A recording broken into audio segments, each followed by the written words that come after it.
जय गुरु। वंदे पुरुषोत्तमम, वंदे पुरुषोत्तमम, वंदे पुरुषोत्तमम। परम प्रेम में परम दयाल युगावतार भगवान श्री श्री ठाकुर अनुकूल चंद्र जी के चरणों में कोटि कोटि प्रणाम। आलोचना प्रसंग द्वितीय खंड से। प्यारे दा ने श्री श्री ठाकुर जी से पूछा, हे ठाकुर, मनुष्य के जीवन में आइडियल आदर्श नहीं रहे तो उसकी अस्थि वृद्धि विपन्न हो जाएगी, उसका अर्थ क्या है? श्री श्री ठाकुर जी ने कहा, जीव कृष्णेर नित्य दास जबे भूली गेला, माया पिशाची तार गले दरी दिला। अर्थात जीव कृष्ण का नित्य दास है। यह जब वह भूल जाता है तो माया रूपी पिशाच उसके गले में डोरी बांध देता है। यदि मनुष्य भगवान के बंधन में बंधा नहीं रहे तो वह निश्चय ही किसी न किसी प्रकार शैतान के बंधन में बंधेगा ही। शैतान बहुधा धर्म का मुखौटा पहनकर उसके आगे आता है। वह कहता है किसी जीवंत आदर्श को ग्रहण करना ही होगा। उसका अर्थ क्या है? सत पथ पर चलने या सत काम करने से ही तो सब कुछ होता है।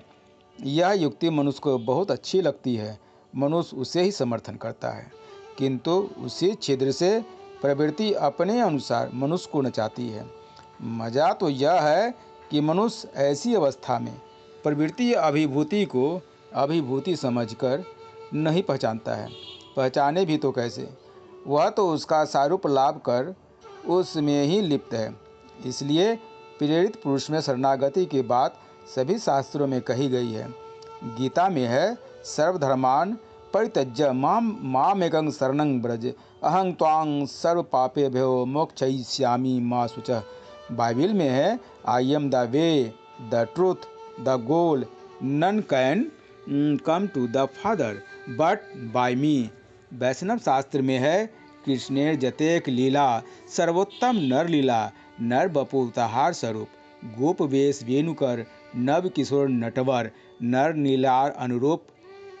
चंडीदास कहते हैं, सुनो हे मानुष भाई, सवार ऊपर मानुष सत्य तहार ऊपरे नाई। कुरान में है, प्रेरित को छोड़कर ईश्वर की उपासना नहीं होती है। बौद्ध धर्म में है, बुद्धं शरणं गच्छामि, धर्मं शरणं गच्छामि, संघं शरणं गच्छामि। सबों की मूल बात यही है कि आइडियल आदर्श के सिलेक्शन चुनने में हर समय यह ध्यान रखना है कि पूर्ववर्ती के प्रति नत होकर विथ ऑल फुलफिलमेंट हर परिपूर्ण के साथ चल रहे हैं या नहीं। ऐसे सर्ववैशिष्ट के महापरिपूरणकारी मनुष्य को अवलंबन करके ही होल मास सारी जनता इंटीग्रेटेड संगत होता है। उस समय व्यष्टि और समष्टि जीवन में धर्म, अर्थ, काम और मोक्ष भरपूर रहते हैं। किसी चीज़ का अभाव या कमी नहीं रहती है। आइडियल आदर्श को अवलंबन कर चलना अत्यंत नॉर्मल, स्वाभाविक एवं सहज है। दूसरी तरह चलना ही बल्कि कठिन है, उसमें बहुत अधिक कष्ट है। फिर भी मनुष्य कष्ट झेलते हुए विपथ पर चलता है, क्योंकि परिवेश में बहुत कुछ गड़बड़ी आ गई है। विकृत बुद्धि की बड़ी चलती हो गई है। उदाहरण स्वरूप गो बिटवीन कॉम्प्लेक्स समाज में संक्रामक रोग की तरफ फैल गया है। यह फॉर्म गठन कर जाने पर क्या मनुष्य को कम कष्ट झेलना पड़ता है? कितना खींचातानी और संशय मन में रहता है। हैबिट अभ्यास फॉर्म गठन कर जाने के बाद उसका क्या नतीजा होता है, यह तो तुम लोग समझते ही हो। इसलिए सहज पथ पर मनुष्य को परिचालित कर देने के लिए संसार में सहस्र सहस्र इष्टनिष्ठ आचारवान ऋत्विक, अधर्जु और याजक की आवश्यकता है। उनके शरीर की हवा जहाँ तक जाएगी वहीं धर्म मंजरेगा। यह ठीक जानो, तुम्हारे व्यष्टि जीवन में यदि धर्म का जागरण नहीं होता है तो अपने विश्व जीवन में तुम धर्म की प्रतिष्ठा नहीं कर सकते हो। क्योंकि तुम आत्मनियंत्रण का पथ यदि जानते हो तो दुनिया को भी नियंत्रित कर सकोगे, अन्यथा नहीं। तत्वतः देखा जाता है कि व्यष्टि जीवन के जरिए ही विश्व जीवन को जानना संभव है। पुनश्च विश्व जीवन को जानने के विषय में जो कहता हूँ वह वस्तुतः आत्मजीवन को ही जानना है, क्योंकि मैं और मेरे अतिरिक्त वस्तु और जन समूह के द्वंद्व के जरिए मैं केवल बाहरी चीज को ही नहीं जानता हूँ, बल्कि उसके जरिए मैं अपने आप को जानता हूँ और बोध करता हूँ।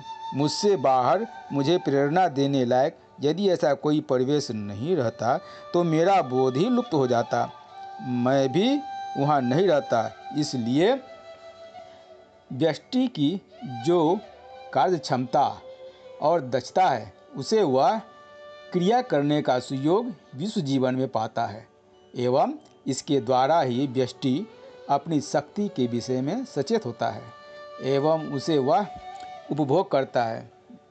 जैसे दृश्य वस्तु नाम की कोई चीज रहती है जिसके कारण दृष्ट शक्ति के विषय में हम सचेत होते हैं एवं दृश्य वस्तु को भी उपभोग करते हैं। इसीलिए परिवेश और विश्व जीवन में धर्म की जितनी प्रतिष्ठा करते हैं हमारे हृदय में वह उतनी प्रतिष्ठा पाता है।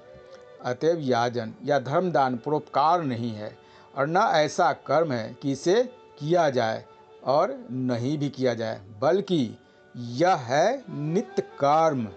यदि तुम अपने जीवन में धर्म को संजीवित रखना चाहते हो तो तुम्हें यजन और इष्टवृत्ति जिस प्रकार करना है उसी प्रकार याजन भी अति आवश्यक रूप से करना है।